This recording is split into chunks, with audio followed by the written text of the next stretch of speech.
Donc, en fait, il y a 4 ou 5 ans, la JEP avait commencé à mettre en place un cycle de conférences qui a été interrompu malheureusement il y a 2 ans, des intervenants qui avaient fait faux bon. Et puis ensuite, c'est vrai que la JEP, c'est un syndicat étudiant. Donc à l'époque, on avait la force justement de pouvoir à la fois tenir l'activité syndicale de défense des droits des étudiants et puis une activité de réflexion un petit peu sur d'autres aspects d'ordre universitaire ou justement intellectuel. Donc, l'état de l'organisation avait fait qu'on s'était plutôt recentré sur les questions justement de défense des droits des étudiants, qui est quand même le noyau dur de notre activité, un peu au détriment de cet aspect qui était celui justement de réflexion universitaire. Aujourd'hui, justement, avec une nouvelle équipe qui s'est mise en place, on est en mesure à nouveau justement d'assurer ce type d'activité aussi. Et peut-être d'autres types d'activités, donc dans la mesure où justement nos forces militantes nous le permettront. Donc, je vais commencer quand même par rendre un hommage. Donc, un hommage à un de nos anciens intervenants qui est décédé donc, il y a quelques mois maintenant, le 25 décembre, donc, le jour de Noël en plus. Donc, il s'agit de Fernand Thuil, qui est quelqu'un qui vivait en Picardie, qui vivait à Montataire, et qui travaillait là-bas, et qui était coprésident de l'Association pour la promotion des jumelages entre les camps de réfugiés palestiniens et les villes françaises. Donc une expérience sur laquelle justement la ville de Montataire, dans l'Oise, avait été pilote. Donc évidemment, toutes nos pensées et notre affection vont à sa famille, assez proche, dont une était étudiante encore ici à l'UPJB l'année dernière. Donc,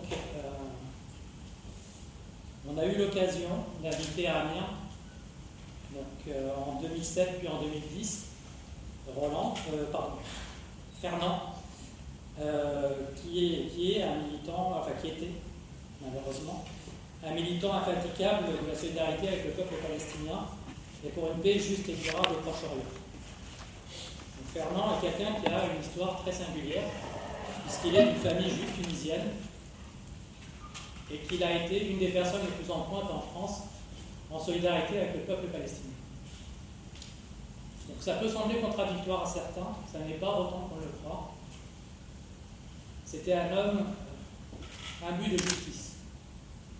Et pour lui, il n'était pas possible de faire au peuple palestinien ce qui est fait actuellement.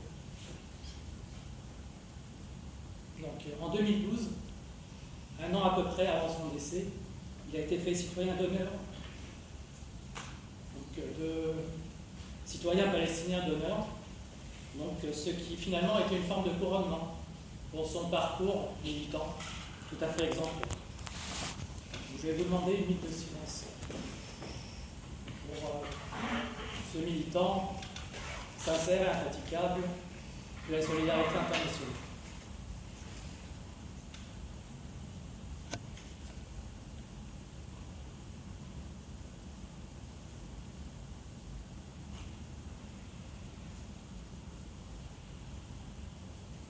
Merci à tous.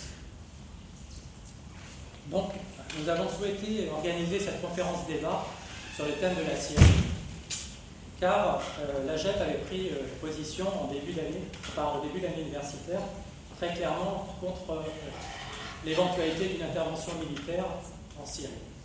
On s'en a été expliqué assez brièvement dans notre journal syndical, donc Solidarité étudiante, dont vous trouverez éventuellement le dernier numéro ici pour ceux qui ne l'ont pas eu. Et nous avons souhaité justement avoir une communication avec les étudiants pour expliquer ce qu'est réellement la situation en Syrie, avec des Syriens, avec Bassam en l'occurrence, et avec qui est responsable d'une association, qui est porte-parole d'une association qui s'appelle le Rassemblement pour la Syrie, qui fédère assez largement au sein de la communauté syrienne. Donc, enfin la communauté syrienne en France, il s'entend. Et donc nous avons aussi invité René Naba, qui a été responsable monde arabo-musulman, donc à l'AFP, qui n'est quand même pas n'importe qui au niveau journalistique, qui aujourd'hui s'est plutôt recentré sur les activités d'écrivain. Son dernier ouvrage, par exemple, traite de l'Arabie Saoudite. Donc, c'est quoi le titre d'ailleurs? L'Arabie Saoudite, un royaume des ténèbres, l'islam otage du wahhabisme. C'est toute la problématique. Voilà. Donc, Roland Weil, qui est en train d'arriver, et qui est donc à la fois un avocat, donc juriste, pour ceux qui sont juristes dans la salle, et d'un autre côté, donc, il est vice-président, même premier vice-président, il me semble, de l'Association internationale des juristes démocrates, qui est un réseau de juristes donc, au niveau international. Donc, en plus, Roland a été résistant pendant la Seconde Guerre mondiale, il a 93 ans maintenant. Il est aussi assez intéressant éventuellement pour ceux qui le voudraient de discuter avec lui sur la rencontre informelle avec Pau que nous avons prévue à partir de 17h, peut-être aussi sur cet aspect-là. Même si là, notre sujet, c'est plus particulièrement la Syrie.